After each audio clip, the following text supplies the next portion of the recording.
Hello, Northeast Magnet. I'm Mrs. Simmons. I'm the instructional coach here at Northeast. Today I'm going to walk you through building expectations for remote learning. As we move into the virtual learning world, it is important for us to share our expectations for remote learning. Our core values of attitude, attendance, and accountability are still in effect during these first 9 weeks of school.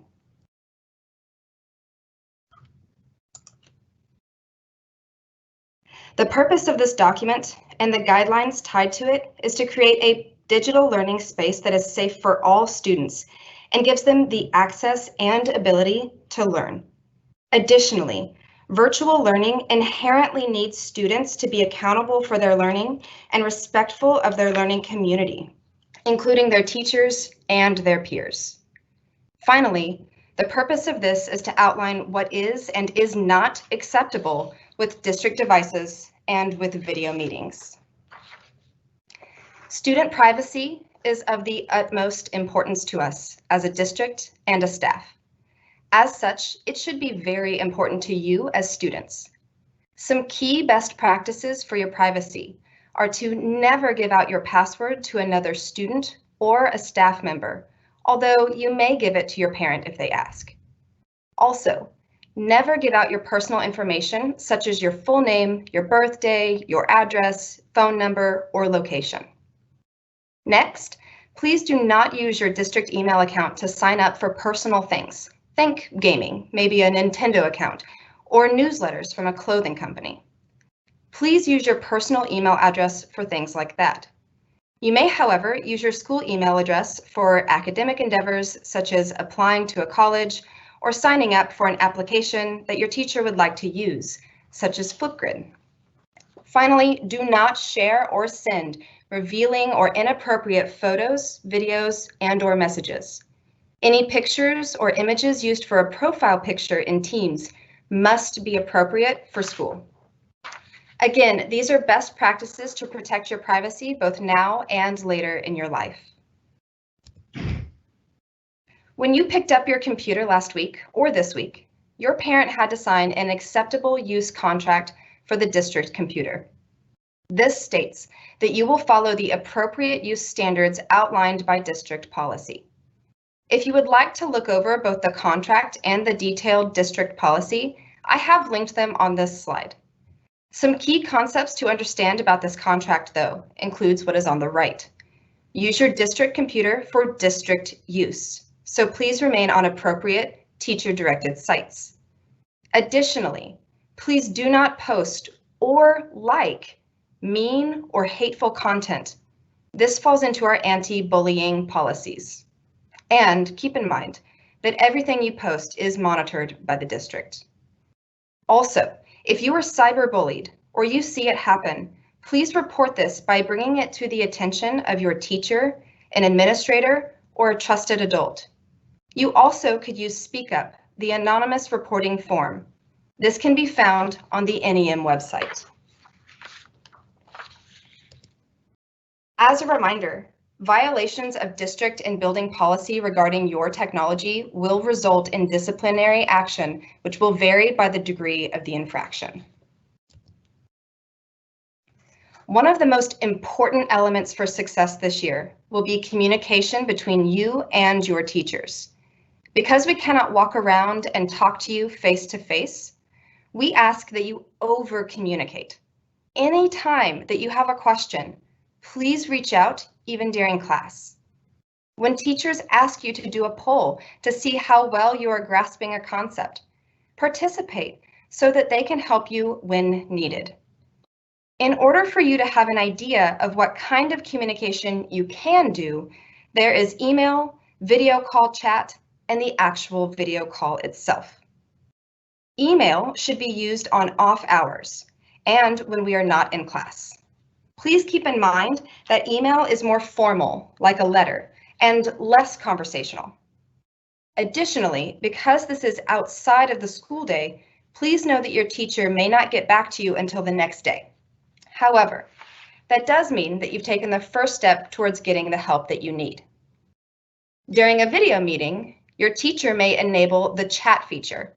If they do, please know that it can be more informal and conversational. This is more of a quick, in-the-moment conversation, so your question will probably be addressed right then. Keep in mind that some teachers may disable that chat, and then you would need to use the raise hand feature and wait to be called on. Then unmute your microphone and ask your question. Because we sometimes will not have facial expressions or body language to help convey meaning, communicating only through text and some video can cause some issues, such as miscommunications and misunderstandings. It will be vital during this remote learning time that we understand this potential issue and work to avoid it. When you reach out to a teacher, either in a video chat or in an email, it is really important that what is said keeps everything clear. This will help you as the student clearly state what you need and helps your teacher do their best to create a plan to help you. Without clear communication, this can become very difficult. Consequently, we are asking that when you reach out, you do your best to be clear, concise, and respectful. What exactly does that mean? Well, for clear and concise, it means that you get to what you need to say quickly in your message, and that you write clearly with complete sentences and proper spelling. When you send an email, for example, you don't need to give us a long story before you get to what you actually need. It also means that without clear writing, teachers may not understand what it is you need. More than ever before, proper, clear writing will be vital to your success. And don't worry, this will be a topic teachers will repeat. As we talk about humor and emotion in writing, keep in mind our core value of attitude. We recommend that you are careful, maybe even avoidant of humor or sarcasm, because that is easily misinterpreted through text alone. Also, strong emotional language can be misunderstood. For example, if you email a teacher and say, "This assignment is impossible," you've created an emotional situation. A better way to say something is like, "I am struggling with this assignment, specifically on question 2. Can we set a time to meet and work on this? Thank you." Lastly, this slide talks about respectful writing.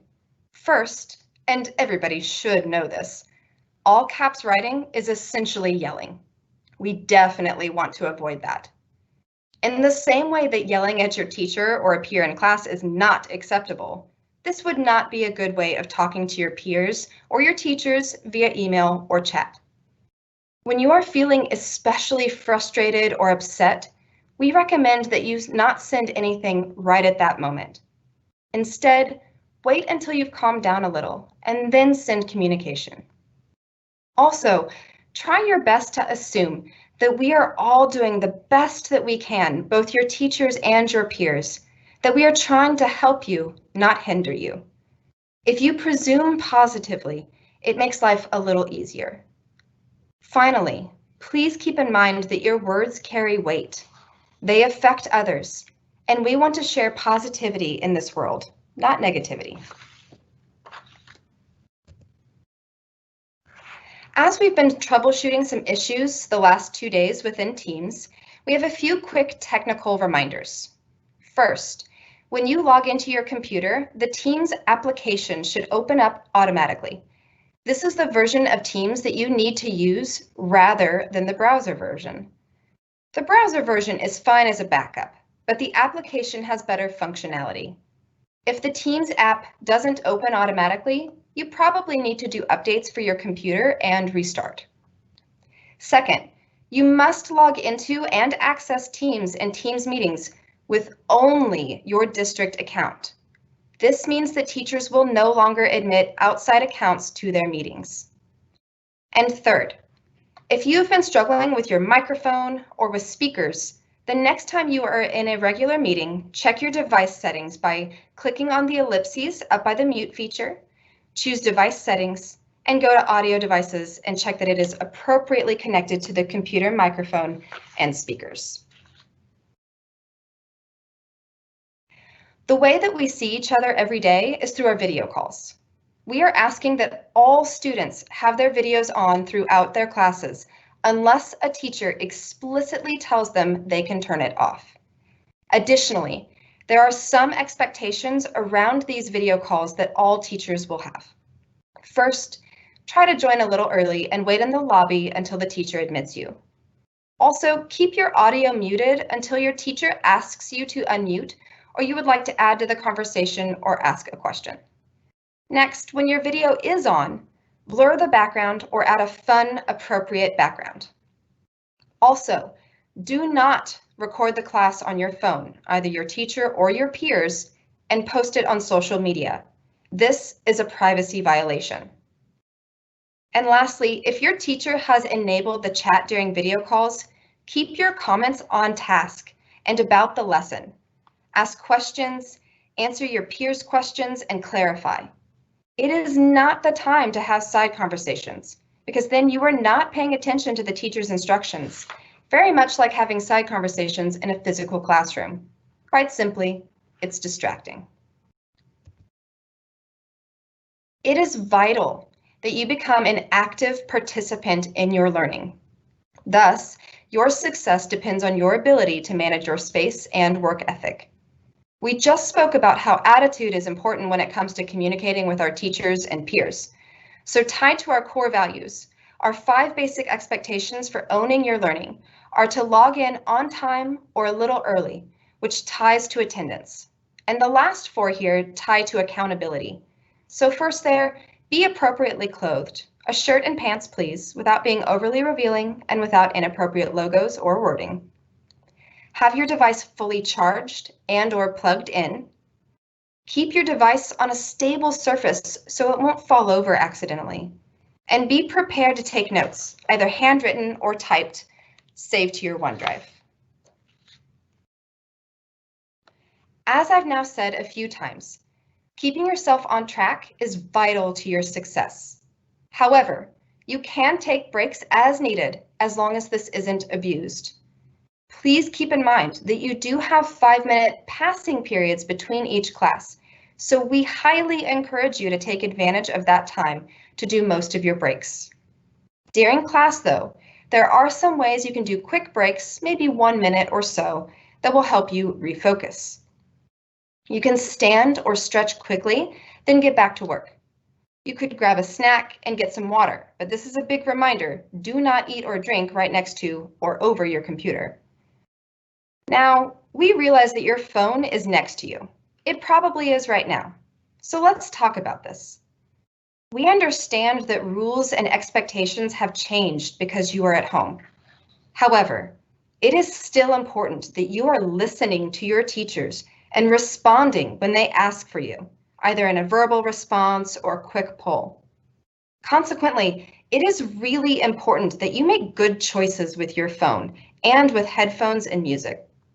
So try to keep your phone off to the side, face down, and on vibrate or silent so that you can stay focused.